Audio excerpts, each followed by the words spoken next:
Hello friends, welcome to Bright Future Academy. ये मेरा YouTube channel है BFA ऑनलाइन क्लासेस। यहाँ पर मैं आपको IIT, नीट, JEE 11, 12 का फिजिक्स, केमिस्ट्री और मैथ से रिलेटेड जितने भी अच्छे क्वेश्चन है, कॉन्सेप्ट है, मैं सब आपका क्लियर कराऊंगा, है ना। ये मेरा नया चैनल है, मैं धीरे धीरे और अपने वीडियोस डालते जाऊंगा। आपको अच्छा लगे तो लाइक करें, शेयर करें और सब्सक्राइब करें ताकि ज़्यादा से ज़्यादा लोग इसको देख सके और पूरे कॉन्सेप्ट को समझ सके। मैंने इसके पहले जितना वीडियो डाला एक बार उसको आप देख लेना, क्योंकि उसके बाद का ये टॉपिक है ना। ठीक है, तो आ जाए अपने टॉपिक पे। आज का जो टॉपिक है ना वो है apparent weight of a man in a lift. चलो बना के देखिए आखिर ये बोलना क्या चाहता है। स्टार्ट करते हैं, है ना। क्या हुआ, सबसे पहले अपन देखते हैं। मेरे पास एक लिफ्ट है। इस लिफ्ट पे मैं क्या किया, एक वेइंग मशीन लगा दिया। इस वेइंग मशीन के ऊपर मैं एक बंदे को खड़ा कर देता हूँ। सही है। अब जब मैं इस बंदे को खड़ा करूँगा तो अभी तक हम लोग जितना टॉपिक पढ़े हैं ना उसके बेसिस पे मैं ये बता सकता हूँ कि इस बंदे का सेल्फ वेट mg कहाँ काम करेगा, नीचे की तरफ काम करेगा। इधर तो पढ़ चुके हैं ना, पिछला वीडियो अगर देखोगे तो आइडिया हो जाएगा। अब जैसे ही इसका सेल्फ वेट नीचे की तरफ काम करेगा ना तो ये क्या करेगा, जो वेइंग मशीन है इसके वेट को अपोज करेगा और क्या करेगा, एक रेजिस्टेंस मारेगा जो कहाँ जाएगा, ऊपर की तरफ, जिसको अपन क्या मान लेते हैं, आर। ये आर क्या है, ये आर वो वैल्यू है जो वो वेइंग मशीन अपने रीडिंग में दिखा रहा होगा। क्लियर है। इस बंदे का एक्चुअल वेट कितना होगा, mg, और आर कौन है, आर वो वेइंग मशीन उस जो रीडिंग पे दिखा रहा है वो उसका वेट है। सही है। तो अपन क्या बोल सकते हैं, चलो यहाँ पर एक लाइन में लिख देता हूँ, आर जो है उस बंदे का क्या होगा, अपेरेंट वेट होगा। जो कौन शो कर रहा है, जो वो एक वेइंग मशीन शो कर रहा है। और यहाँ पर जो mg होगा वो इस बंदे का क्या है, एक्चुअल वेट है।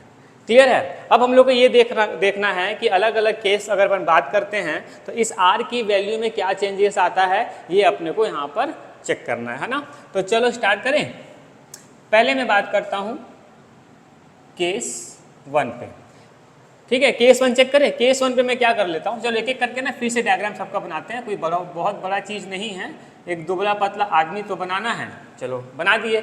अब क्या होगा, इसका वेट कहाँ काम करेगा, नीचे की तरफ। आर कहाँ काम करेगा, ऊपर की तरफ। केस 1 में मैं मान के चल रहा हूँ कि इसका जो लिफ्ट का जो एक्सीलरेशन है वो कहाँ जा रहा है, ऊपर की तरफ। ठीक है, कहाँ जा रहा है, ऊपर की तरफ। तो पहले बना चुके हैं, अगर ए ऊपर है तो आर की वैल्यू क्या होगा, ज़्यादा होगा mg से।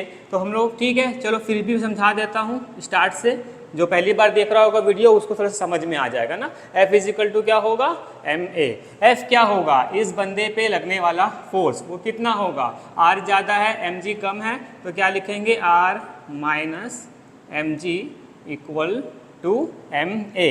तो यहाँ से क्या होगा, R equal to ma plus mg। यहाँ से क्या हुआ, R इक्वल टू m को कॉमन निकाल दिया तो मुझे क्या मिला, a प्लस g। इसको दे देते हैं 1। अब यहाँ पर देखो मैं क्या बताया था, R क्या है, अपेरेंट वेट, और mg क्या है, एक्चुअल वेट। तो अगर मैं यहाँ से देखूँ तो जो R है अपेरेंट वेट उसकी वैल्यू प्लस g हो गया है। मतलब R जो होगा, वो जो बंदा यहाँ पर खड़ा है वो अपना वेट क्या करेगा, ज़्यादा फील करेगा। तो मैं लिख सकता हूँ क्या, कि अपेरेंट जो वेट होगा वो क्या होगा, वो क्या फील करेगा, वो फील करेगा इंक्रीज हुआ है। क्या फील करेगा, इंक्रीज हुआ है। क्लियर है। चलो यहाँ तक समझ में आया होगा, आगे चलते हैं। क्या बात करें, चेक करें, केस 2 के बारे में बात करते हैं। अगर केस 2 के बारे में बात करेंगे तो क्या कर सकते हैं, चलो अगर मान लो लिफ्ट ऊपर जा रहा था तो ये केस था। अब क्या करें, लिफ्ट को नीचे भेज देते हैं। फिर से वही चीज़ ना, ठीक है, फिर से लिफ्ट ले लिए, वेइंग मशीन लगा दिए, एक दुबला पतला बंदा लगा दिए। उसका वेट कहाँ काम करेगा, नीचे की तरफ। आर कहाँ काम करेगा, ऊपर की तरफ। हर सिचुएशन पे ये सेम रहेगा ना, नीचे जा रहा है तो आर नीचे हो गया, mg ऊपर हो गया, ऐसा मत कर देना। ये हर सिचुएशन पे काम करता है। एक्सीलरेशन कहाँ जा रहा है, नीचे की तरफ। तो क्या करें बताओ, जब ये a इधर है तो mg की वैल्यू क्या हो जाएगा, ज़्यादा हो जाएगा। तो कैसे करें बताओ, क्या मिलेगा, mg minus R equal to ma। ये माइनस आर वहाँ जाके प्लस होगा और अभी यहाँ के माइनस होगा, है ना। तो क्या मिलेगा बताओ, r equal to mg minus ma sorry ना। तो यहाँ से क्या होगा r, m कॉमन निकला तो क्या मिला g माइनस a, क्या मिला g माइनस ए। तो बताओ यहाँ पर क्या हुआ, ये r है, r कौन है apparent weight, mg g minus a क्या होगा, यहाँ पर a क्या हो रहा है माइनस हो रहा है। तो अपन क्या बोल सकते हैं r क्या होगा, r क्या होगा सीधा लिख देता हूँ ना, यहाँ पर वो बंदा क्या कर रहा होगा, उसका अपेरेंट जो वेट होगा वो क्या होगा, उसको कैसे फील होगा कि वहाँ पर वो क्या कर रहा है डिक्रीज हो रहा है, क्या हो रहा है डिक्रीज। तो अपने आप को क्या फील करेगा, हल्का फील करेगा, क्यों, क्योंकि यहाँ पर एक्सीलरेशन में क्या हो रहा है माइनस हो रहा है। क्लियर। चलो एक और केस ले लेते हैं, दो केस हो गया, या तो ऊपर जा रहा है या तो नीचे जा रहा है। अब क्या करें, अब एक काम करते हैं, तो तीसरा केस अपन लेते हैं, लिफ्ट को रेस्ट पे कर देते हैं, ठीक है। या फिर देखो यहाँ पर बात क्या हो रही है, या लिफ्ट अगर रेस्ट पे है तो रेस्ट में रहने देते हैं, या फिर एक काम करते हैं लिफ्ट या ऊपर या नीचे कांस्टेंट वेलोसिटी से इसको मूव करवा देते हैं ना। तो क्या कर सकते हैं, और lift moving with constant velocity. Constant velocity का मतलब सबको पता है कि एक्सीलरेशन कितना हो जाएगा, एक्सीलरेशन हो जाएगा 0। क्लियर है। अब या ऊपर ले जाओ या नीचे ले जाओ, दोनों ही केस में एक ही मतलब होता है ना। तो ऊपर का केस क्या है, अगर ऊपर जाने से ये हो रहा है, नीचे आने से ये हो रहा है, कोई भी एक केस पकड़ लेता हूं, मैं पकड़ लेता हूं ऊपर वाला, क्या हो जाएगा a प्लस जी, और a यहाँ पर कितना है 0, ठीक। तो क्या मिलेगा बताओ, r equal to M G, क्या मिला r equal to M G. ये एक ऐसा केस है जहां पर इस बंदे का एक्चुअल वेट और अपेरेंट वेट क्या हो जाता है, इक्वल हो जाता है। क्यों, क्योंकि देखो मैं यहाँ पर क्या लिखा हूँ, r क्या है अपेरेंट वेट और mg क्या है एक्चुअल वेट, दोनों क्या हो गया इक्वल हो गया। तो लिख दें शॉर्टकट में, अपेरेंट वेट इक्वल टू, चलो दोनों का स्पेलिंग ऐसे हो रहा है ना, तो पूरा लिखना पड़ेगा, apparent weight equal to actual weight. Case 3 हो गया। चलो अब केस 4 के लिए ना मैं यहाँ वाले को मिटा रहा हूँ ताकि सब चीज़ यहीं पर आ जाए, ज़्यादा मेहनत करने की जरूरत हम लोग को ना पड़े, है ना। चलो केस 4 के बारे में बात करते हैं, ठीक। केस 4 के बारे में बात करें, और ये केस 1 केस 2 और ये केस 3 था ना, ठीक है। तो वो केस 4 में क्या हो रहा होगा, देखिए 3 केस हुआ, क्या करें फ्री फॉल। यहाँ पर क्या होगा फ्री फॉल, देखो फ्री फॉल होता क्या है पहले वो जानना जरूरी है। फ्री फॉल यहाँ पर कैसे फॉलो करेगा, ये फ्री फॉल को भी देखना समझना पड़ेगा। ये मेरे पास एक पेन है ना, जो मार्कर है, अगर मैं इसको ऐसा छोड़ा तो देखो मैं इसको ऐसा छोड़ रहा हूँ तो ये अपने आप नीचे गिर रहा है। जब ये अपने आप नीचे गिर रहा है, क्यों, क्योंकि ग्रेविटेशनल फोर्स के कारण गिर रहा है। इस केस को मैं क्या बोलूँगा फ्री फॉल। लेकिन देखो अगर मैं इसको ऐसे फेंकूंगा ना, अगर देखो मैं इसको ऐसे फेंका, ये फ्री फॉल नहीं है, दोनों ही केस में ऑब्जेक्ट नीचे जा रहा है। लेकिन क्या ये वाला फ्री फॉल है, नहीं, क्योंकि इसको मैं अपना भी फोर्स लगाया, इसलिए ये फ्री फॉल नहीं है। लेकिन अगर मैं ऐसे करके छोड़ दिया तो ये फ्री फॉल है। तो वैसे ही मान लो ये लिफ्ट या नीचे जा रहा होगा या ऊपर हो जा रहा होगा, किसी भी केस को अपन मान लेते हैं। एक पर्टिकुलर टाइम पे क्या हुआ, अचानक से लिफ्ट जो जिस तार से बंधा हुआ था वो टूट गया। जैसे ही तार टूटेगा लिफ्ट कहाँ जाएगा, नीचे की तरफ। जब फ्री फॉल होता है ना, है ना, at the case of free fall, free fall में जो हमारा एक्सेलरेशन होता है वो g के बराबर हो जाता है। क्या हो जाता है, अभी बताया ना, देखो मैं इसको छोड़ा हूँ, इसका मतलब इस पेन को, इस मार्कर को ग्रेविटी क्या कर रहा है, अपने साथ खींच रहा है ना, तो इसका एक्सेलरेशन g के क्या हो जाएगा, ग्रेविटेशनल फोर्स के बराबर हो जाएगा। a इक्वल टू क्या हो गया g। अब सवाल ये है कि केस 1 लूँ कि केस 2 लूँ। सिंपल सी बात है ना, कोई जब टूटेगा तार तो पूरा लिफ्ट कहाँ आएगा, नीचे आएगा ना, कि ऊपर चले जाएगा। नहीं सर थोड़ा देर के लिए ऊपर जाएगा फिर नीचे आएगा, नहीं, नीचे आने के बाद आदमी ऊपर चले जाएगा, वो हो सकता है, लेकिन लिफ्ट का नहीं होगा ऐसा कुछ, है ना। तो चलो क्या हुआ, ये वाला केस होगा, बॉडी कहाँ आ रहा है नीचे की तरफ। मगर केस क्या है देखो, तो यहाँ पर मैं लिख देता हूँ अगर जब बॉडी नीचे आता है ऑब्जेक्ट तो क्या होता है m ब्रैकेट में g माइनस a, और मैं बोल चुका हूँ कि a की वैल्यू क्या होगी g, तो r की वैल्यू क्या हो जाएगा m, और यहाँ से कितना हो गया g माइनस जी ले लो और r की वैल्यू कितना हो जाएगा 0। ये एक ऐसा केस है जहाँ पर वो बंदा जो लिफ्ट में बैठा है अपने आप को वेटलेस फील करेगा, ऐसा लगेगा कि उसको कोई वेट नहीं है, 0 बोल सकते हैं अपन ना, क्या बोल सकते हैं 0, जैसे कि अपन उसमें स्पेस में देखते हैं। तो ये समझ में आया, ये मुझे लगता है कि समझ में आ गया होगा। एक बार ध्यान से देख लो और धीरे धीरे देखोगे तो क्लियर होगा, चीज़ें बहुत ही आसान है। पिछला वीडियो अगर देखे होगे तो ये पूरा कॉन्सेप्ट समझ में आ जाएगा। आज का सिर्फ नया चीज़ ये था कि ऊपर जाने से क्या होगा और नीचे जाने से क्या होगा। स्क्रीनशॉट ले लो, नए क्वेश्चन पे अपन इससे रिलेटेड कुछ क्वेश्चन है मेरे पास जो IIT JEE में आया हुआ था, अपन उसको सॉल्व करेंगे, ठीक है।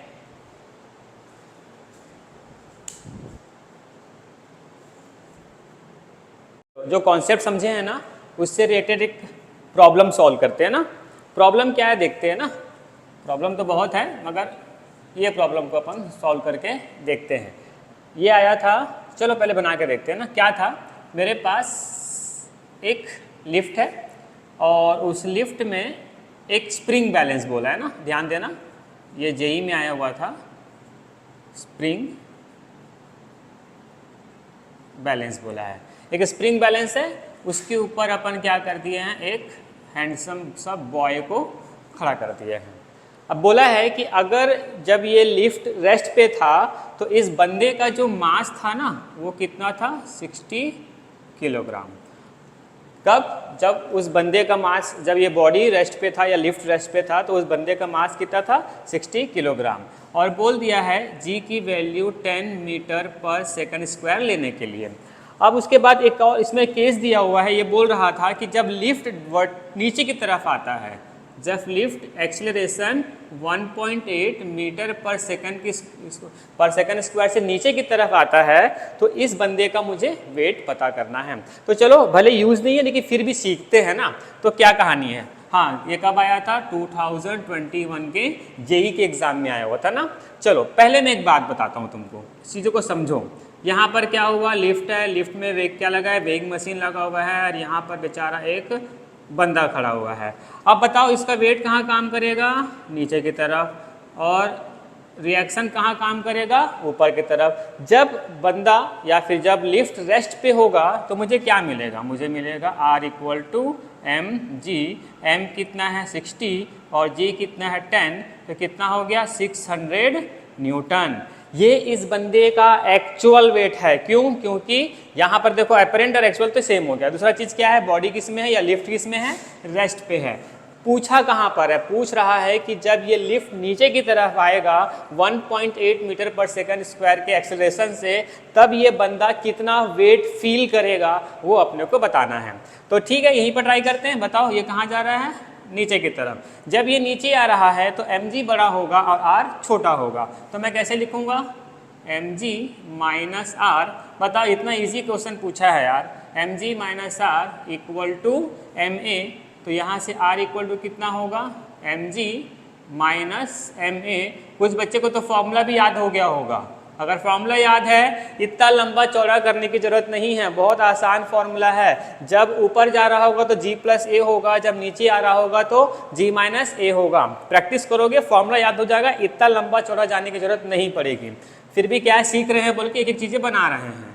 तो यहाँ से r, m कितना है 60, g कितना है, g है 10, a कितना है 1.8, तो कितना हो गया 60। चलो 10 में से 2 जाएगा, 8 बचेगा, तो क्या बचेगा 8.2। मल्टीप्लाई करेंगे तो इसका आंसर आ रहा है 492 न्यूटन। कितना आ रहा है 492 न्यूटन। क्लियर है, तो ये हमारा इस बंदे का एपरेंट वेट है जो वो फील कर रहा है। देखो कितना डिफरेंस आ गया, 600 उसका एक्चुअल था और 492 क्या कर रहा था, वो फील कर रहा था। जो बच्चों को लगता है कि एक बार और बना के देखना है तो कुछ मत करो, इसको ऊपर ले जाके देख लो एक बार, है ना, तो कितना फील कर रहा होगा वो समझ में आ जाएगा। यहाँ पर बस प्लस करना रहेगा, आंसर आ जाएगा। पूछा नहीं है एग्जाम में, सिर्फ यही तो पूछा था, लेकिन फिर भी बना लेना। क्लियर है।